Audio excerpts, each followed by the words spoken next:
자, 30분에 25분이니까 충분히 나올 수 있는 가능성은 크겠죠. 근데 난이도로 따지시면요, 두 개 다 좀 약간 하권에 비슷해요. 기름 튀기는 작업도 지금 없고요. 불을 내시는 작업도 없어요. 그렇기 때문에 조금 더 쉽게 들어가실 수 있을 거고, 조금 헷갈릴 수 있는 것만 조금 포인트 잡아보면, 지금 새우볶음밥을 보는 이 재료, 지급재료 품목을 잘 보셔야 되겠죠. 지급재료 품목에 보면 대파도 있고 마늘 생강이 지금 안 써있죠. 근데 워낙 이제 다른 중식 요리에서 마늘 생강 같은 게 많이 쓸 수 있으니까 요거를 여기다가 응용해서 쓰시면은 이제 큰일 납니다. 절대로 이쪽에 끓여 쓰시면 안 되고, 제가 그리고 항상 볶는 작업에서 간장이랑 술을 이제 불을 많이 낼 거예요. 앞으로도 저 많이 낼 건데, 지금 여기에 지금 아무것도 안 써있어요. 간장도 안 써있고 술도 안 써있기 때문에 응용을 하시면 안 됩니다. 그냥 이대로만 만들어 주셔야 돼요. 시험장에서는 절대 응용이 불가해요. 그래서 술도 안 내시고 간장도 안 내시고 그냥 얘는 색깔이 하얗게 내셔야 돼요. 하얗게 내셔서, 그래서 색깔, 지금 후춧가루도 보시면 흰 후춧가루 썼죠. 그래서 요거에 있는 양념으로만 쓰실 수 있게끔 해주시고, 자, 특이한 거는 뭐가 있으니까, 밥 짓는 거 저번에 처음에 한번 해보셨죠? 이제 밥은 고슬고슬하게 지셔야 되고요. 그 다음에 새우가 아마 시험장마다 조금 크기가 다르긴 할 거예요. 요건 조금 A급에 소장되고, 요거보다 알갱이가 조금 더 자르면 개수는 조금 더 많아지겠죠? 개수는 많으시고, 내장이 있냐 없냐는 이제 보글보글해요. 있는 애가 나올 수도 있고요, 없는 애가 나올 수도 있는데, 보통적으로 껍질이 붙어있는 애들은 이제 내장을 제거하실 때 이제 이쑤시개로 빼시잖아요. 근데 얘는 제거하실 때 꼭 이쑤시개 안 쓰셔도 괜찮습니다. 여기를 그냥 배를 살짝 이렇게 따셔도 돼요. 칼로. 따시고 물에 씻으면은 내장이 깨끗하게 벗겨져요. 나갑니다. 그래서 그런 식으로 제거하셔도 된다는 거 기억해 주시고요. 자, 그 다음에 또 뭐가 있을까? 계란은 이제 스크램블에서 들어가는 거고, 요구사항을 보시면 내장은 제거하고 데쳐서 사용하시오. 자, 최소는 0.5cm입니다. 센치 좀 지켜줄게요. 쌀알보다 조금 더 크게 들어가는 것 같아요. 밥알 센치보다 크게 주사위 모양으로 써시오. 그리고 완성된 볶음밥은 지지 않게 전량 제출하시오라고 되어 있겠죠. 자, 야채 넣고 오래 볶진 않아요. 그냥 오래 볶으면 야채에서 물이 나오거든요. 오래 볶지 않았는데 야채가 익어야 될 정도의 크기인 거예요. 그래서 0.5cm를 넘어가지 않게끔, 만약에 이거보다 더 크게 잘라주시면 더 오래 볶아야 되겠죠. 그럼 피망의 색깔이 누렇게 변하고요. 그 다음에 당근의 색깔도 누렇게 변할 겁니다. 그래서 얘네가 익을 수 있는 정도의 0.5cm로 이제 썰어서 들어간다는 거 보시고요. 자, 쌀, 불린 쌀 나와요. 깨끗하게 씻어서 수분 제거 깨끗하게 해주시고요. 밥을 지을게요. 무조건 데칠 거 먼저 끝내시고 밥을 지어주시는 게 가장 좋겠죠. 안 그러면 냄비 또 깨끗하게 닦아야 되잖아. 그죠? 그래서 먼저 데치기를 먼저 끝내세요. 왜냐면 칼판 작업이 좀 많을 거예요. 이쪽 요리도 있고 이쪽 요리도 있다 보니까 칼판 작업 신나게 하실 동안 밥을 지어주셔도 되니까 항상 양쪽 요리 보시고 데칠 거부터 끝내세요. 그럼 밥하다 중간에 진짜 냄비를 빼시고 데쳐야 되는 수도 생기니까 데칠 거부터 먼저 끝내주시고, 자, 뜸 들여줍니다. 자, 그럼 얘가 먼저 하셔야 되겠다.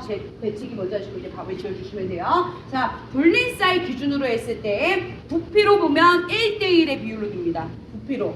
무게로 따지면 한 1.2배 들어가거든요. 근데 부피로 봤을 때는 1대1로 정확하게 들어가셔서 수분 양 충분하게 빼시고, 얘가 1대1로 밥을 될 수 있으면 뜸 들이게 해주시고, 한 컵밖에 안 나오다 보니까 누룽지가 생겨버리면 얘는 그냥 수량 부족으로 떨어질 수 있어요. 그래서 항상 밥이 소량을 하실 때는 밥이 누룽지가 아무것도 생기지 않게, 많이 하면 상관없죠. 넉넉하게 하면 좀 누룽지밥도 생기고 그래서 끓여먹는 게 훨씬 더 맛있는데, 얘는 절대로 누룽지가 생기면 안 되니까 가열하는 시간은 조금만 가시고 뜸을 오래 가는 수밖에 없어요. 뚜껑 열지 않으시고 약불로 뜸을 좀 오래 가서 얘가 밥이 고슬고슬하게 지어줄 수 있도록 해주시고요. 자, 당근 아까 말씀드렸죠. 0.5cm 주사위 썰어줄게요. 자, 근데 지금 얘는 주사위 안 나오겠죠. 양파하고 당근 주사위 나올 것 같아요. 0.5cm 두께가 나오니까. 근데 피망하고 대파는 0.5cm 두께가 안 나오겠죠. 얘는 그냥 있는 두께대로 그냥 썰어주시기만 하면 돼요. 자, 팬에 기름 먼저 두시고요. 따로 볶습니다. 계란물 먼저 따로 빼세요. 스크램블을 먼저 따로 빼서 그릇에다가 스크램블을 알갱이 잘게 잘 자라게 나왔으면 좋겠어요. 잘 자라게 나올 수 있게끔 그릇에 먼저 빼놓으시고, 자, 팬에다가 기름 넣으시고 향채 먼저 넣는다 했죠? 불 안 내요. 술 간장 안 넣습니다. 집에서는 뭐 간장 넣으셔도 되지만 지금은 못 넣을 거예요. 자, 대파까지만 넣으시고 야채 간단한 순서로 넣을게요. 그럼 조금 더 응용력이 있다면요, 저는 피망은 나중에 넣을 거예요. 스크램블이랑 같이 넣어도 될 것 같아요. 피망 정도는, 청피망 정도는. 왜 초록색이가? 얘가 만약에 호박이었다면 이때 넣었을 텐데 피망은 사실 안 익어도 맛있잖아요. 그러면 이때 넣으시는 게 훨씬 더 색깔을 좀 살려줄 수 있겠죠. 그래서 단단한 야채를 먼저 넣어주시고 그 다음 새우 넣어요. 익힌 애기 때문에 그렇게 오래 가열할 필요도 없습니다. 그래서 좀 센 불에서 좀 향을 낼 수 있게끔 볶아주시고 스크램블 넣어주세요. 그러면 이 볶은 거를 먼저 그릇의 일부분을 깔아 놓으세요. 새우도 좀 보이게. 새우도 보이고 이런 식으로 해서 먼저 그릇에다가 저번에 밥그릇 썼었죠? 여기다가 모양 나게 좀 새우랑 이런 것들을 좀 깔아 놓으시고 그 다음 나머지 이 재료 섞은 거에다가 밥을 넣으시고 소금 후추로 간을 해주시면 돼요. 자, 또 함정 있죠? 참기름조차도 안 써있어요. 무심결에 넣어요. 무심결에. 그래서 여기는 여기에 있는 집에서야 아무 상관없지만 여기서 넣으셔도 돼요. 근데 될 수 있으면 시험 보신 분들은 헷갈리니까 여기서도 넣지 마세요. 드실 때만 드시고 참기름도 안 들어가니까 보고 어쩌고. 그러니까 정말 하얗게 볶는 밥의 상태를 보고 싶은 것 같아요.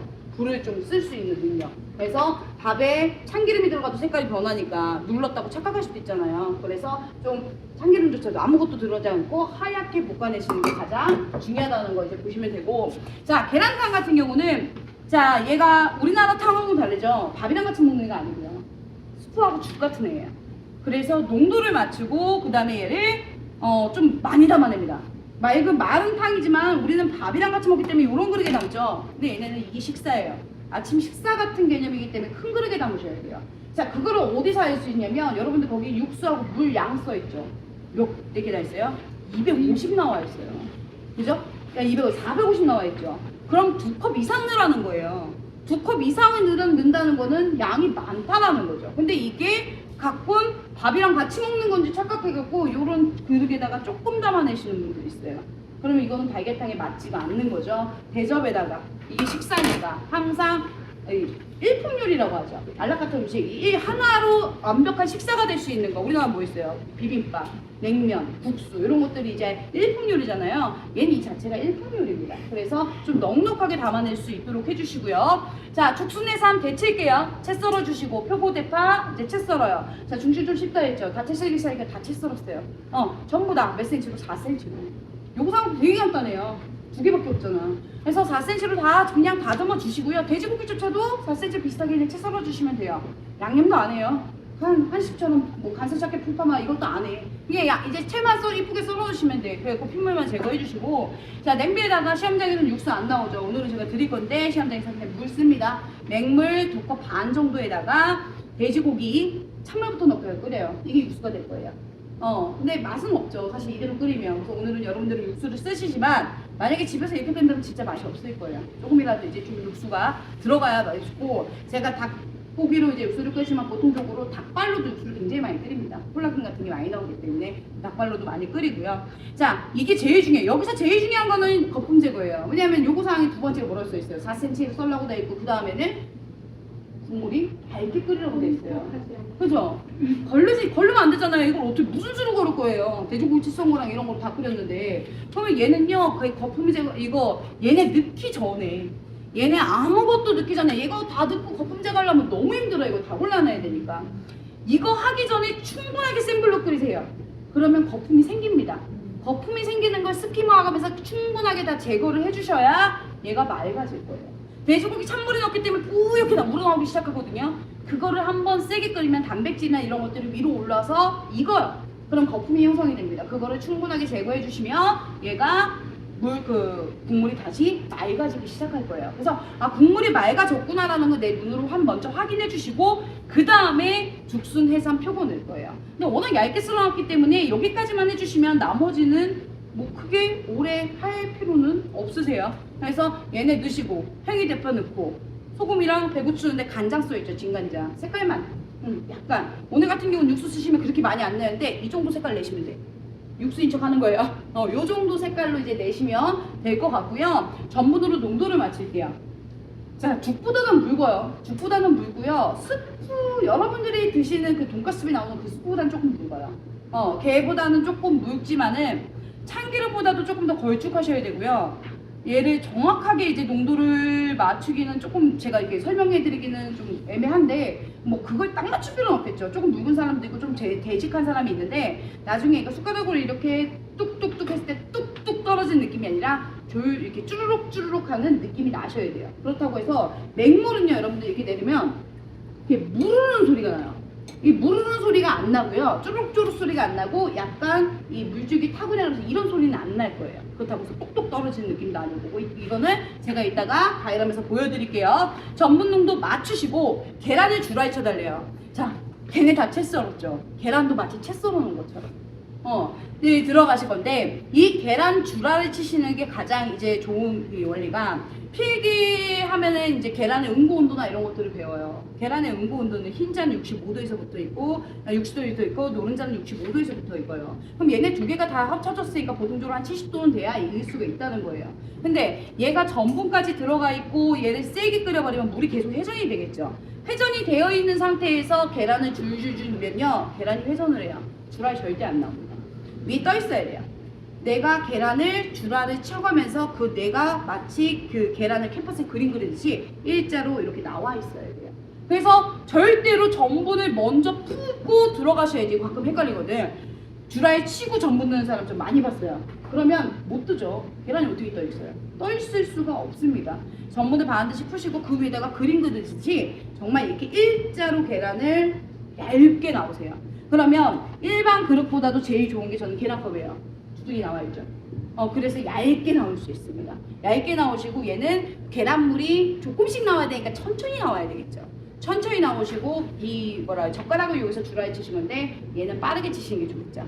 얘는 천천히 나오되 빠르게 치셔서 주라를 위에다가 그림 그려 놓듯이 이쁘게, 지금 여기 그 사진이 나와 있지만 주라를 치실 거예요. 주라를 치시고 오래 끓일 필요 없겠죠. 그냥 거의 바로 살짝만, 계란만 익을 정도로만 하시고 마지막에 참기름 넣어서 그렇게 담아주시면 돼요. 그럼 얘는 되게 응용할 수 있는 요리가 굉장히 많아요. 여기다가 계란살 넣으면은 이제 게살 스프가 되는 거고, 이제 조금 더 고급스러우면 이제 샥슈페인 같은 걸 넣게 되죠. 그래서 만약에 얘를 조금 집에서 응용하신다면은 게살 사기 좋으면 크래미 같은 거, 크래미를 좀 넣으신다거나 아니면 요즘은 홍게다리살 이런 것도 좀 많이 팔더라고요. 걔를 좀 뜯어서 얇게 넣으시면은 얘가 게살 스프가 될 수 있다는 거 보시면 되고요. 오래 끓이지 않습니다. 야채가 증명하겠죠. 얇게 썰었잖아요. 되게 얇게 썰어놨기 때문에 그렇게 뭐 야채에서 우러내오는 게 아니라 그냥 후루룩 한번 끓여서, 그 대신 여기까지는 세게 한번 끓여주셔야겠죠. 여기까지는 충분하게 돼지고기가 익을 때까지 끓이시고 국물이 맑아진 거 확인하시고 그 다음 작업을 해주셔야 여기서 시키는 요구사항대로 국물을 굉장히 맑게 끓일 수 있는 기능이 만들어질 수가 있는 거예요. 그래서 얇게 끓일 수 있게 좀 조절을 하시면 될 것 같아요.